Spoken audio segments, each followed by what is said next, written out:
Vamos a estar, como vieron la lectura, la otra vez me dijeron que lo hacía leer algo y predicar otra cosa. No, ahora de lo que leímos, esa va a ser la predica, así que tranquilo. Vamos a tomar un tiempo de oración.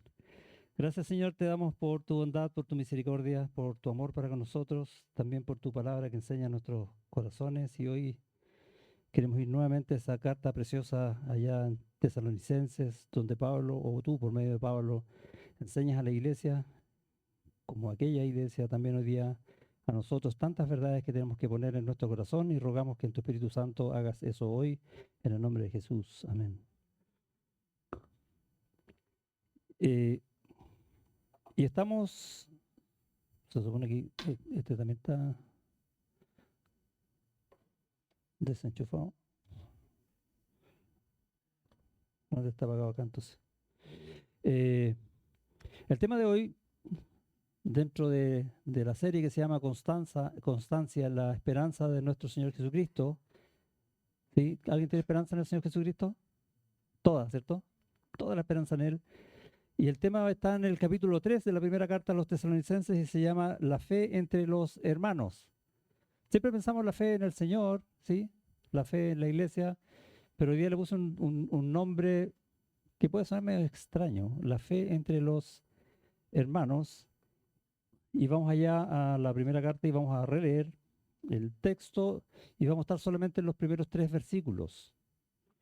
Dice, por lo cual, no pudiendo soportarlo más, acordamos quedarnos solos en Atenas y enviamos a Timoteo, nuestro hermano, servidor de Dios y colaborador nuestro en el Evangelio de Cristo, para confirmaros y exhortaros respecto a vuestra fe, a fin de que nadie se inquiete por estas tribulaciones, porque vosotros mismos sabéis que para esto estamos puestos. ¿Se dan cuenta que el texto está hablando de qué? Hay una preocupación de parte de Pablo por la iglesia, por los hermanos, para, al final del versículo 2, confirmaros y exhortaros respecto a vuestra fe, la fe entre los hermanos. Y ese es el tema que vamos a estar hablando. Y yo tenía unas... ¿Sabes lo que es eso, no? ¿No? ¿No saben? Pues ese es el texto de los tesalonicenses, pero en griego. Originalmente estaba escrito así. Lo que las iglesias leían en ese tiempo, leían esto. Y aunque las letras no las entendemos porque es un idioma distinto, con letras distintas, sí uno podemos más o menos darnos cuenta de que no hay ningún espacio entre palabra y otra. Están todos de corrido. No tengo idea cómo leían eso, pero lo leían. Y esta flecha aquí está marcando,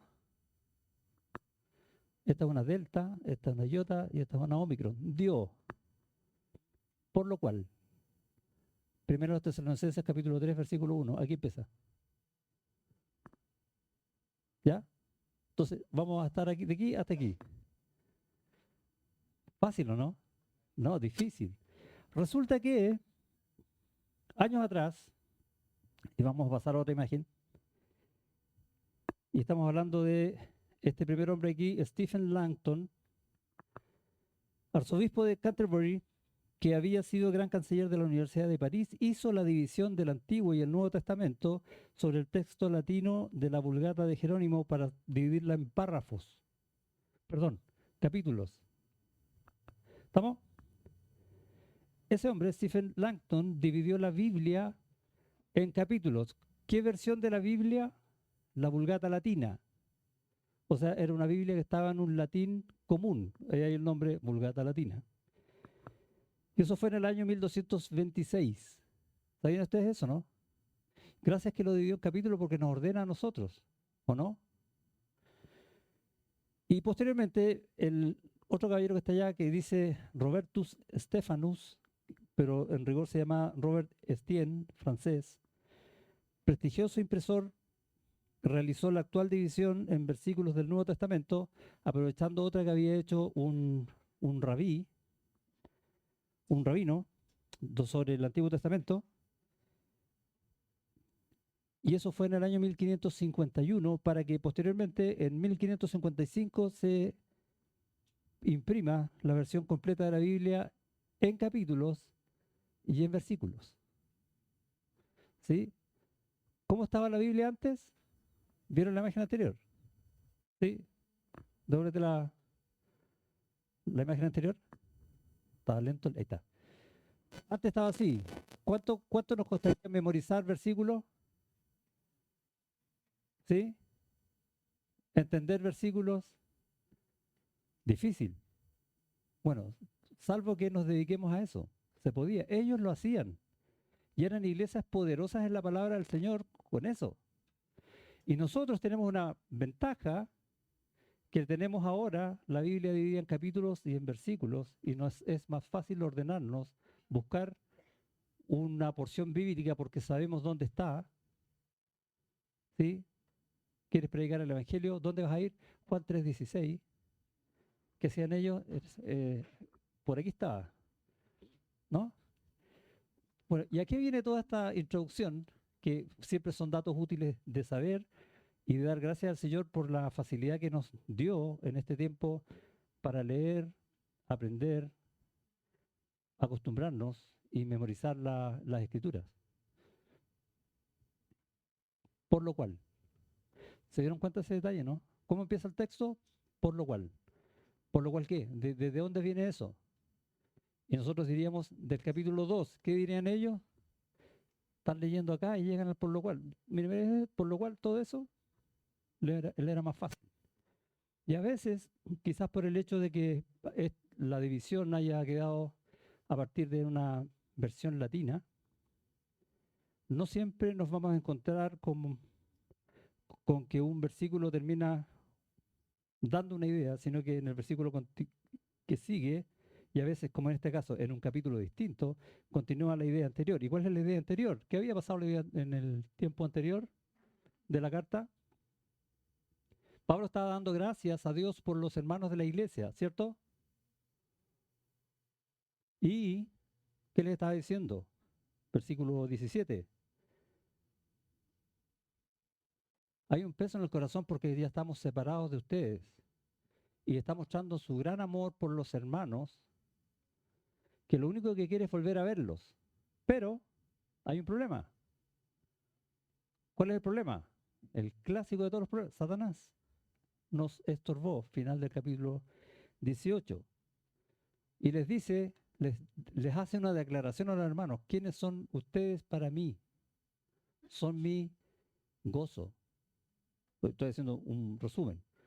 Ustedes son mi gozo, por lo cual, no pudiendo soportarlo más, esa es la idea del capítulo 3. ¿Se entiende? Y para eso aproveché hacer esa introducción que siempre, como dije, es bueno saber cómo llegó a nuestras manos la palabra del Señor.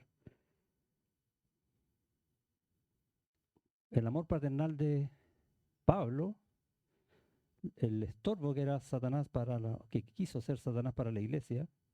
¿Qué quería Satanás? ¿Se acuerdan, no? O en general, ¿qué quiere Satanás? Que llegue tarde a la iglesia. Ese es Satanás, ¿no? Satanás, para resumirlo en breve, lo único que quiere es sacar a Cristo de tu vida. ¿Sí? No quiere sacarte a ti, quiere sacar a Cristo. Así que nunca pienses que Satanás actúa en contra tuya. Satanás actúa en contra del Señor y por eso va a actuar en contra de la iglesia. ¿Por qué? Porque la iglesia es el cuerpo del Señor. Y somos uno con Él. ¿Y qué está haciendo en la iglesia de Tesalónica Satanás? Algo está haciendo porque Pablo está preocupado y lo dice antes, ¿o no? Empezaron a entrar falsos maestros y los están molestando de una manera muy fuerte todo el tiempo. Ya, Satanás está actuando contra la iglesia. ¿Y qué hace el Señor? ¿Qué hizo el Señor en esa iglesia? ¿Qué hizo en el capítulo 1? Vamos allá al capítulo 1. Versículo 2. Otra vez, oración de Pablo. Damos siempre gracias a Dios por todos vosotros, haciendo memoria de vosotros en nuestras oraciones, acordándonos sin cesar delante del Dios y Padre nuestro, ¿de qué? de la obra de vuestra fe. Ellos están obrando por medio de la fe. O por medio de la fe, Dios está llevando su obra a cabo. ¿Está haciendo Dios algo ahí? Todo. ¿Y después qué dice? Del trabajo de vuestro amor. O sea, el amor estaba produciendo frutos. ¿Quién estaba haciendo eso? Dios por medio de la iglesia. Y de vuestra constancia, que es el nombre de nuestra serie, en la esperanza en nuestro Señor Jesucristo. La iglesia toda se aferraba a la constancia en que mi esperanza está puesta en Cristo porque yo estoy en Él. Dios está haciendo cosas en mí y por medio de mí, en toda la iglesia, y todos los hermanos pensaban lo mismo. Y bueno, y dicen muchas más cosas los capítulos anteriores. ¿Satanás estaba haciendo algo? Sí. ¿Y Dios? Su gracia es mayor, ¿o no? Mucho más. Ahora, ¿a quiénes usó Dios para hacer su obra en la iglesia? ¿A Pablo? ¿A Silas? ¿A Timoteo? ¿A quién más? A los hermanos, a toda la iglesia. ¿Quién hizo esa obra de fe? La iglesia. O sea, Dios usa a su iglesia para su obra. Y eso cierra la puerta a cualquier ataque de Satanás. ¿Quién es más poderoso? Dios. En consecuencia, ¿quién es más poderoso? La iglesia.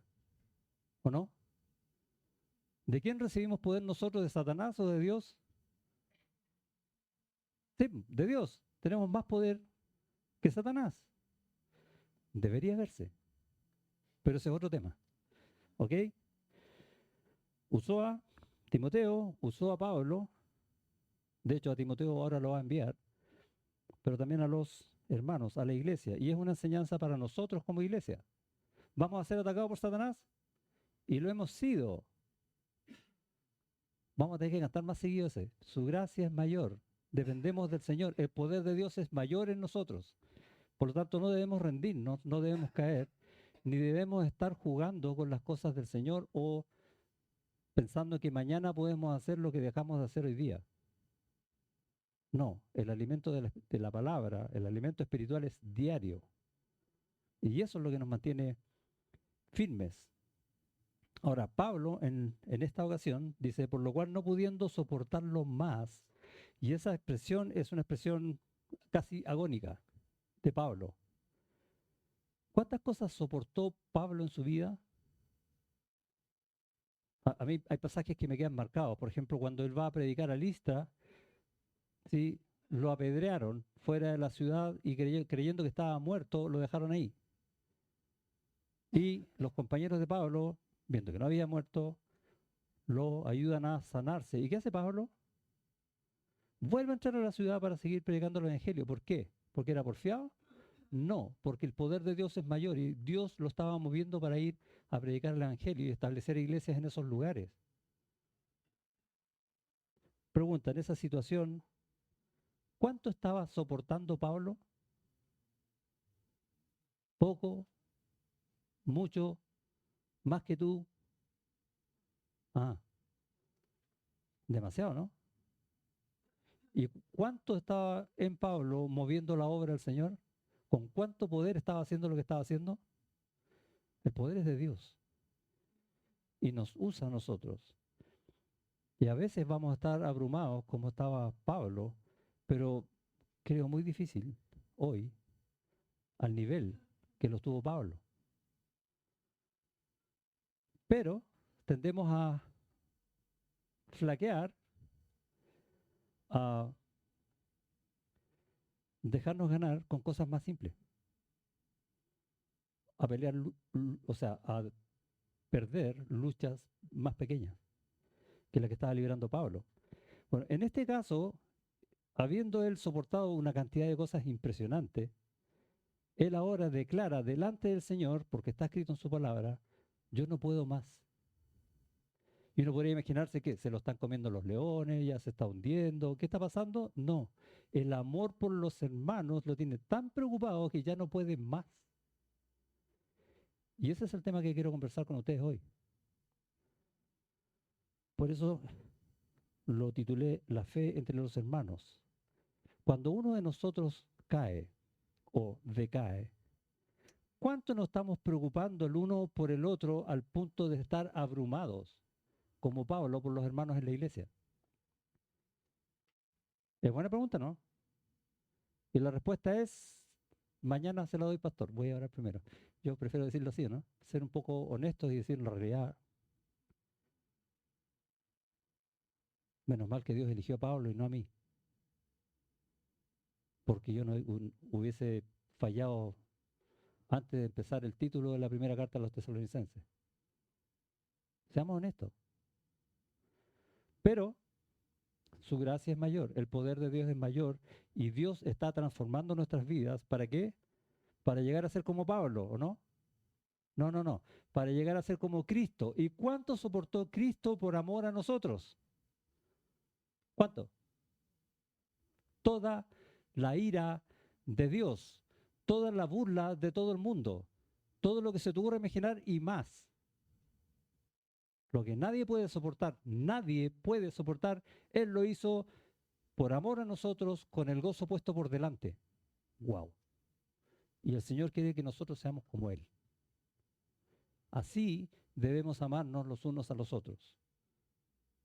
No hay amor mayor que este, dijo el mismo Señor Jesús, que uno dé la vida por sus amigos. Juan capítulo 15, versículo 13.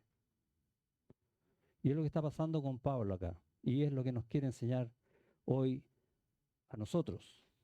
Pablo está abrumado, a punto de ya no soportar absolutamente nada más. Y leemos textos que hablan de eso. En 1 Corintios 9, él está hablando a la iglesia, porque algunos en la iglesia estaban luchando con que no tenían que ofrendarle a Pablo, que por qué tenían que ofrendarle a él. Y él dice, no, si no es un problema de ofrenda o de no ofrenda. Y dice, pero no hemos usado de este derecho, sino que lo soportamos todo, y ahí usa la misma palabra. ¿Qué está soportando? Todo, por no poner ningún obstáculo al Evangelio de Cristo. ¿Qué es primero? Es que para mí es difícil. Tú no sabes lo que me cuesta. ¿Cuántas veces hemos dicho eso? Es que tengo tantas cosas que hacer. Me da vergüenza. ¿Sí? ¿No han dicho? No es que me da vergüenza. ¿Qué dice Pablo? Lo soporta todo porque primero es el Señor. ¿Dónde estás? ¿No estás en el Señor? ¿Te va a dejar botado?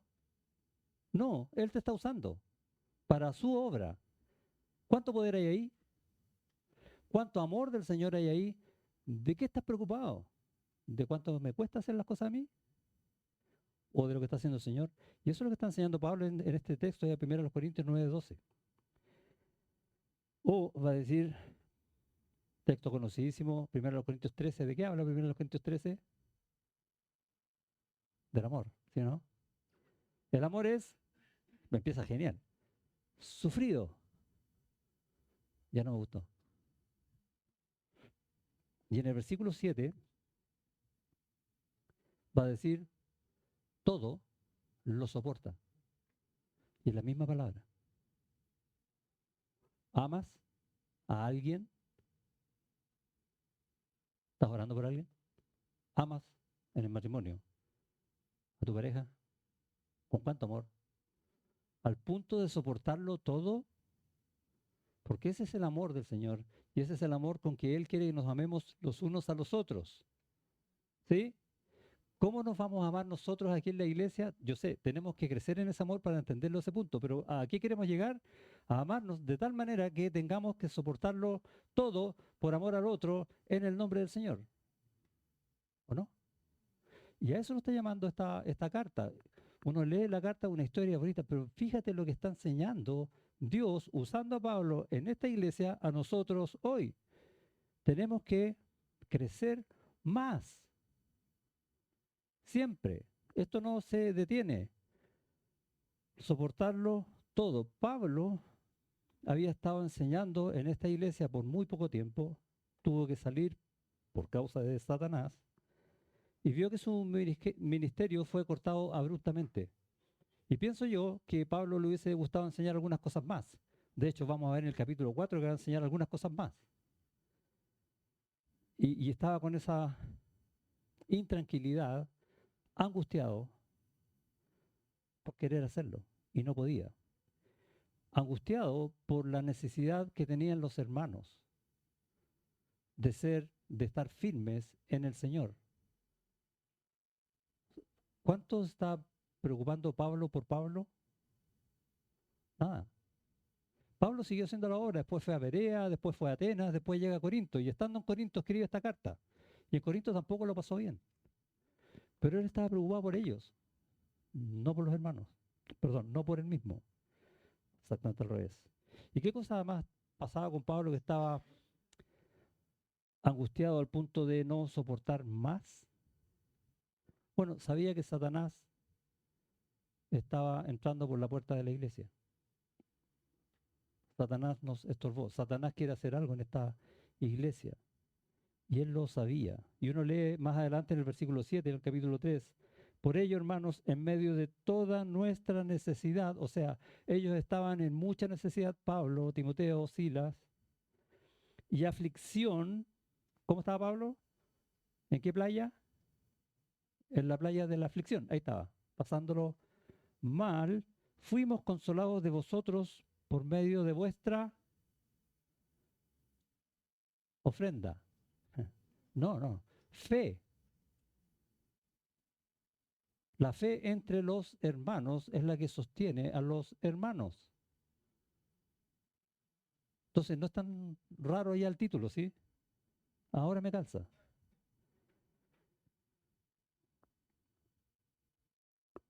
Él sabía que había oposición y se preocupaba por amor a ellos.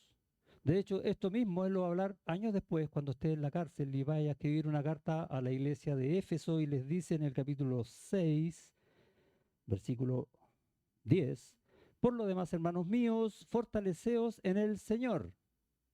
¿Sí? ¿Vas a estar angustiado? Sí, vas a estar angustiado. ¿Vas a estar preocupado? ¿Vas a estar abrumado? Sí. ¿Qué vas a hacer? Fortalécete en el Señor, no en tus fuerzas. No agarres lo que tienes a mano. O, dicho de otra manera, que a veces lo hacemos nosotros, cuando pedimos oración, hermanos, oren por mí, que necesito del Señor, no es para que yo esté mejor, es para que Dios me afirme, estando yo peor. ¿Se dan cuenta que cambia un poco la ecuación? Por eso dice, fortaleceos en el Señor y en el poder de su fuerza. Vestidos de toda la armadura de Dios. Los jóvenes vieron eso el año pasado, hicieron una armadura incluso, para que podáis estar firmes contra las acechanzas del diablo. ¿Por qué hay? Porque no tenemos lucha contra sangre y carne, sino contra principados, contra potestades, contra los gobernadores de las tinieblas de este siglo, contra huestes espirituales de maldad en las regiones celestes, que nosotros no vemos. Guerra espiritual. Tristemente a veces nosotros tenemos guerra entre nosotros. Por ahí escuché una vez que la iglesia es el único ejército que hiere a sus propios soldados. Satanás me da un like. No, tenemos que afirmarnos en la fe porque estamos siendo atacados. Y cuando estemos siendo atacados, no es para que nos volvamos en contra de otro, es para que nos volvamos a Dios y nos colguemos del poder de Dios para que el poder de Dios actúe en nosotros, como está haciendo esto en Tesalónica. Porque vamos a estar abrumados. No es culpa del hermano. Es Dios que te está probando y te quiere usar en la obra. Eso es. Por tanto, tomad toda la armadura de Dios para que podáis resistir en el día malo. No está diciendo que probablemente va a haber uno, no, va a haber. Y habiendo acabado todo, estar firmes, siempre firmes en el Señor, en la esperanza en Cristo. ¿Sí? Ya sabemos lo que tenemos que hacer entre nosotros. ¿Qué tenemos que hacer entre nosotros? ¿Fortalecernos dónde? En el Señor. ¿Quiénes? No solo yo, sino que orar porque mi hermano también esté igual que yo. Y si él no lo entiende, se lo voy a enseñar, lo voy a aconsejar, lo voy a discipular para que esté como yo, si es que yo estoy como debería estar. Esa es la fe entre los hermanos. Entre nosotros tenemos que estar de la misma manera. Y ese es el amor que está mostrando Pablo acá. El amor es mucho más que un gran afecto, porque Pablo lo muestra, ese gran afecto que tiene por los hermanos. Quisiera estar de nuevo para poder ver sus ojos otra vez, para poder abrazarnos otra vez. Eso es lo que quiere Pablo. Y nos gustaría a nosotros juntarnos más. Si recién hablábamos de cosas que vamos a celebrar juntos, compartir juntos y estar amándonos juntos. Pero hay más que eso, no es solo eso. Es un deseo profundo por la madurez espiritual del otro. A eso apunta el amor, además. Pero esa es la clave. Cuando yo amo a mi hermano, deseando para él madurez espiritual, que crezca firme en el Señor, que nada lo mueva del Señor, todo lo demás se da. Y vamos a compartir juntos y comer asado juntos y todo lo que quieras.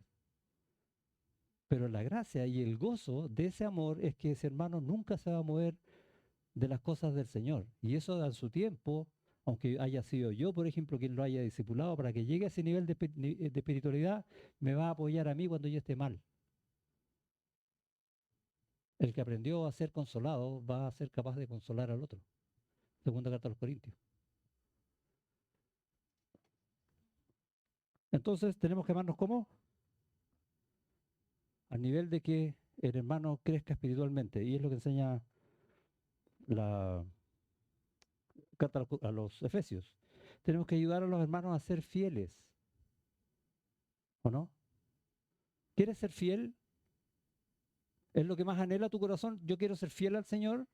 Bueno, si quieres ser fiel, debería entonces haber también en tu corazón, yo quiero que todos mis hermanos sean fieles, porque tú no eres solo, tú eres iglesia. Y si tú quieres sobresalir sobre el resto, entonces no estás funcionando como iglesia. Pablo no está hablando a un hermano de la iglesia y a otro hermano de la iglesia, está hablando a la iglesia completa.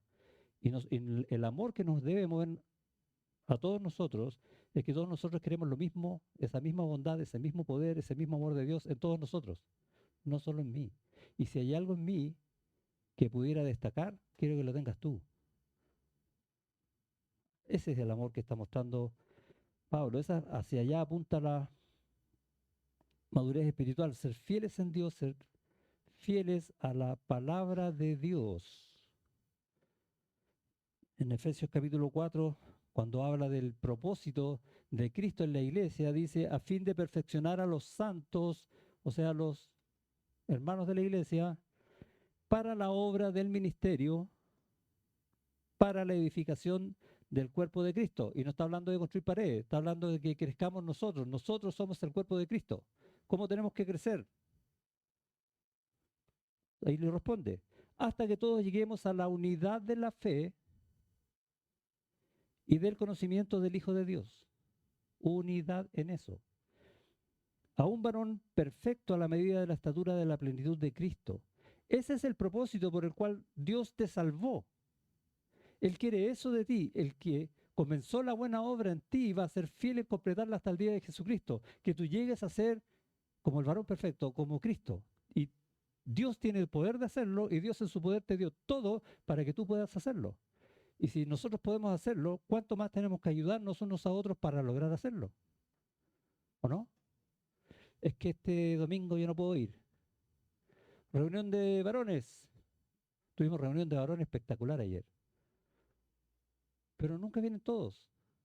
Y es un dolor en el corazón que no vengan todos, no porque, en un sentido sí, porque no vamos a compartir ese tiempo juntos, pero es que no van a crecer juntos con nosotros.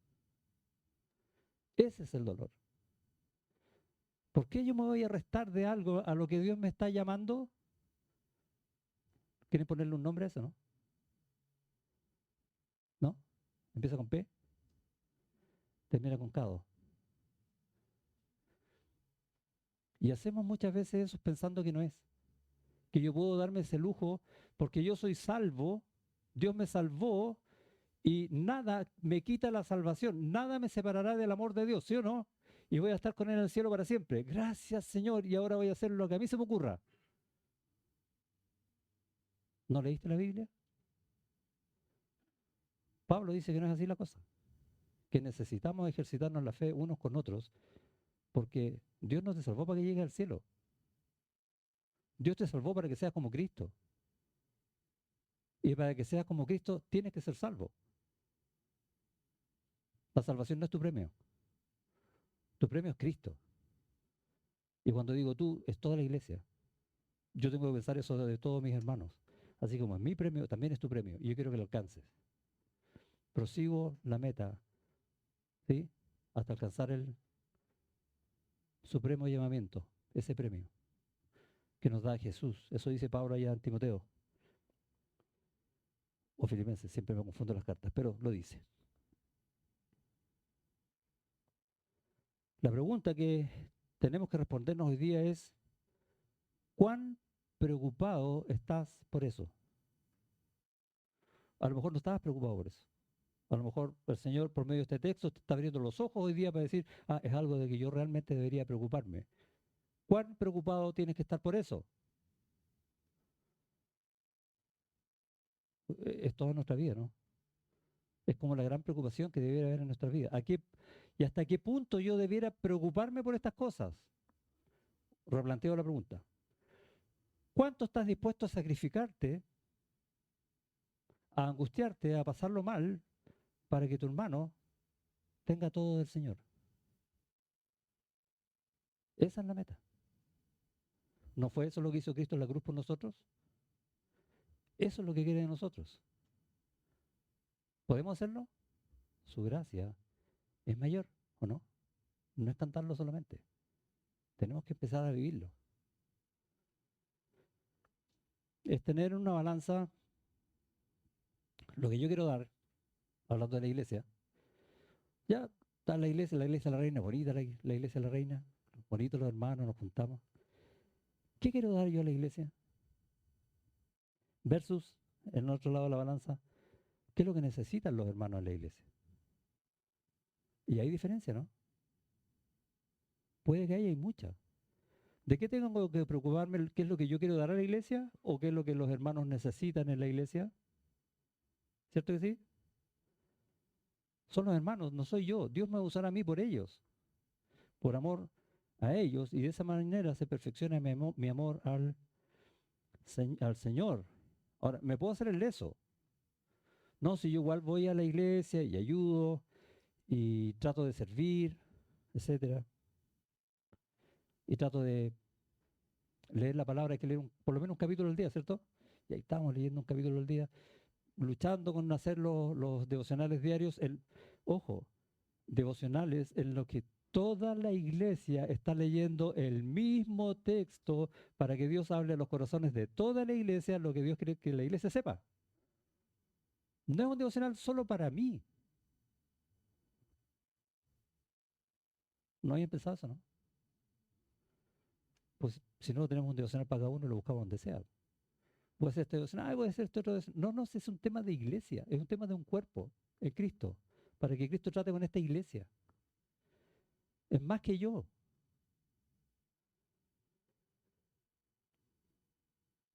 Así que leo su palabra, estoy bien. Y oro y pongo en oración, Señor, dame un auto nuevo. No, nunca voy a poner eso en oración porque decía, oh, el hermano que es light. Pero lo puedo poner como, Señor, me cuesta caminar. Suena mejor, ¿no? Sí.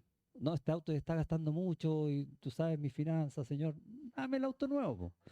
Lo puedo, siempre vamos a arreglar nuestra mente de tal manera de que lo que yo pienso que estoy haciendo es la voluntad del Señor, es la voluntad del Señor.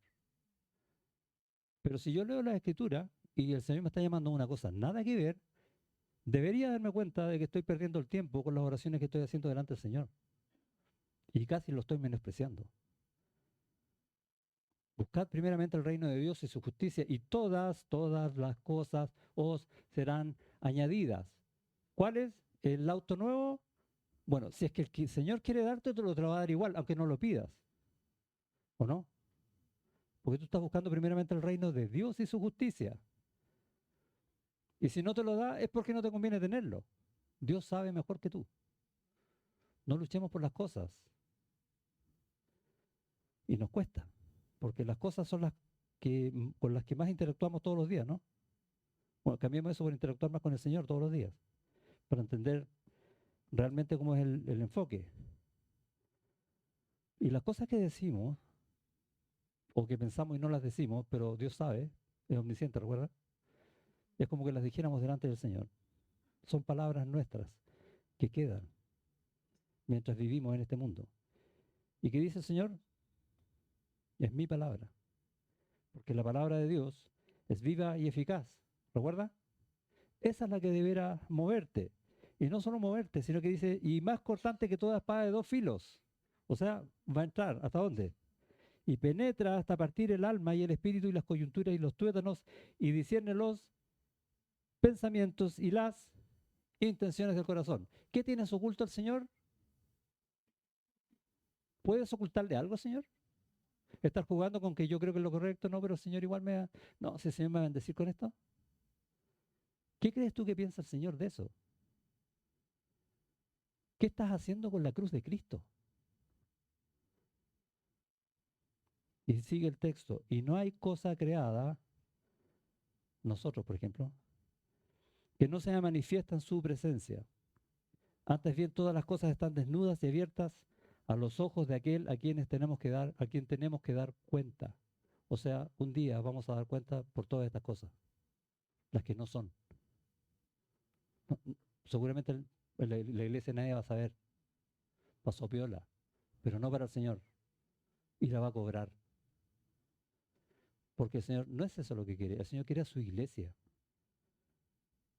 Como decía Pablo, no puedo soportarlo más. Mira lo angustiado que está él. Bueno, que tu corazón esté sido angustiado, no por ti, por tus hermanos. Porque el poder es de Dios y la gracia es de Dios. Él te va a sostener. Como la iglesia de Tesalónica, tremenda iglesia. Y uno lee en otras cartas cómo esa iglesia mostró un amor más allá de lo que podía. Inmenso ejemplo. ¿Y dónde? La iglesia de Tesalónica, ¿sí? O sea, una iglesia local. No, no está hablando de todas las iglesias, está hablando de iglesias locales. Hoy día está hablando a esta iglesia, a la iglesia de la reina. Tienen que ser así. Mi corazón está abrumado por ustedes. Iglesia de la reina, local. Ahora, que eso se extienda a todas las iglesias locales también. Pero está pensado así, en forma absolutamente local. El ejemplo de Timoteo dice, versículo 2, y enviamos a Timoteo nuestro hermano, por esta gran preocupación que tenía Pablo. ¿Cómo la solucionó? Envió ¿a quién? A Timoteo. ¿Por qué a Timoteo? Va Timoteo. ¿Por qué va? De hecho, en su ministerio, Pablo lo envía 2 veces a Macedonia. Estamos en Macedonia, aquí en Tesalónica. No es la primera vez que lo envía, eso pueden leerlo en Hechos 19. Lo envía una vez a Corintios, 1 Corintios 4:7. Dice, por esto mismo os he enviado Timoteo, y mira cómo lo describe, que es mi hijo amado. ¿Te das cuenta de la relación entre los hermanos, no? Y fiel en el Señor, el cual os recordará mi proceder en Cristo de la manera que enseño en todas partes y en todas las iglesias. O sea, más encima, él sabe cómo Pablo enseña lo que Pablo enseña para que esto él también enseñe en otras iglesias. ¿Cómo es la relación entre los hermanos? Esa es la que quiere el Señor de nosotros. No que enviemos al mejor. ¿Quién es el mejor de nosotros en la iglesia? Cristo. No hay otro. Y Cristo puede elegir al que a nosotros, a nuestros ojos parezca el peor, porque Él es capaz de transformarlo en su obra, para su cometido, en el mejor. La obra es de Él, el poder es de Él, la palabra es de Él. No es lo que nuestros ojos ven. Lo envió después a Éfeso y eso aparece ya en la primera carta a Timoteo, para corregir lo que estaba mal. O sea, tenía autoridad también Timoteo. Maestro y consejero fiel. Ese era Timoteo, llamado a ser, y leemos en la primera carta de Timoteo, cuando dice, ninguno tenga en poco tu juventud. ¿Recuerda ese texto, no? y nos quedamos diciendo, ah, era bien joven Timoteo. No, lo que dice después. Si no sé ejemplo en palabra, conducta, amor, espíritu, fe y pureza. ¿Sí? No solo tiene que serlo, él tiene que ser ejemplo. O sea, que cualquier otro que lo vea pueda aprender de la palabra, la conducta, el amor, el espíritu, la fe y la pureza viéndolo. Eso se nos pide a nosotros también, ¿o no? ¿O tenemos que llamarnos Timoteo? ¿No? Con el nombre que tengamos. Estamos llamados exactamente a lo mismo. O sea, tenemos todavía que aprender harto, tenemos mucho paño que cortar o camino por recorrer. Y le vuelve a decir Pablo en la segunda carta de Timoteo, tú pues, hijo mío, esfuérzate en la gracia que es en Cristo Jesús. Ahí está la clave. Lo que has aprendido de mí ante muchos testigos, esto enseña a hombres fieles que sean capaces de enseñar también a otros. ¿Cómo? Siendo un soldado que sufre penalidades, que no se enreda con las cosas de este mundo. ¿Cómo más? Un atleta que sigue las reglas y que se esfuerza por ganar la carrera. Esa es la manera en la que estamos llamados a triunfar en las adversidades. No es que triunfemos y las adversidades se acabaron, no, las adversidades van a estar. Vamos a triunfar porque Cristo está sobre eso y nosotros vamos a estar en Cristo. Esa es la manera. Y en especial para salir fortalecidos de las pruebas. Estamos pasando por pruebas, muchos de nosotros. Y siempre tenemos que buscar salir fortalecidos de la prueba. No, no, Señor, sácame la prueba, por algo me la envió. No haremos encontrar la voluntad del Señor, pues. Señor, ayúdame a salir fortalecido de esta prueba. Ayúdame a saber qué es lo que tú quieres de mí. Eso quiero hacer. Esa es la manera de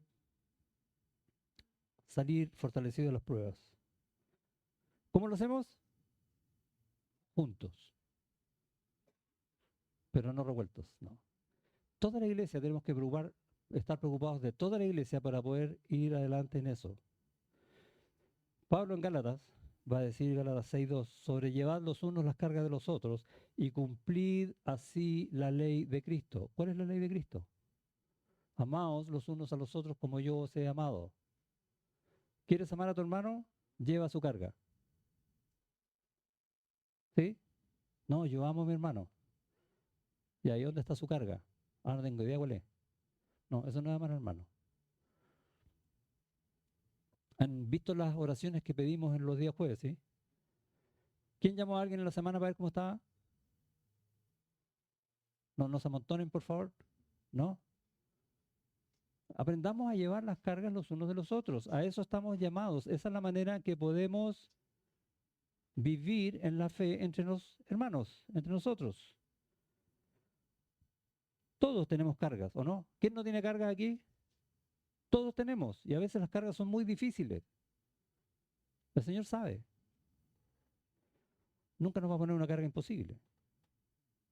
Él es fiel. Pero a veces nos va a poner cargas difíciles que no podamos resolverlas solos. Que lo necesitamos a Él, pero también necesitamos a los hermanos. Y la pregunta es, ¿Dios está conmigo? Amén. ¿Y mis hermanos están conmigo? No sé. Bueno, no queremos ser esa iglesia nosotros. Oremos unos por otros, edifiquémonos, crezcamos juntos unos a otros porque todos necesitamos al Señor. ¿O hay alguien que no? Todos necesitamos al Señor y Él siempre nos va a atender. Yo siempre digo esto, cuando tú pidas oraciones, en oración, cosas espirituales, necesidades espirituales, declares tu bancarrota delante de Dios, Él siempre te va a responder con un sí. Aquí estoy. Esa es una oración que tiene respuesta segura y nos va a atender a nosotros como Timoteos, usándonos como Timoteos para otros, ¿sí? Para sustentar su fe. Ese es nuestro llamado. La pregunta es, ¿estás dispuesto? Iglesia, ¿estamos dispuestos? Oremos. Gracias, Señor, te damos por tu palabra, por este consejo que nos das en Pablo. Sabemos que muchas veces vamos a estar atribulados, vamos a estar complicados, pero también sabemos que tú nunca nos dejas ni nos desamparas y que tú tienes poder sobre todas las cosas y que nos amas al punto de haber dado a tu Hijo en la cruz por nosotros.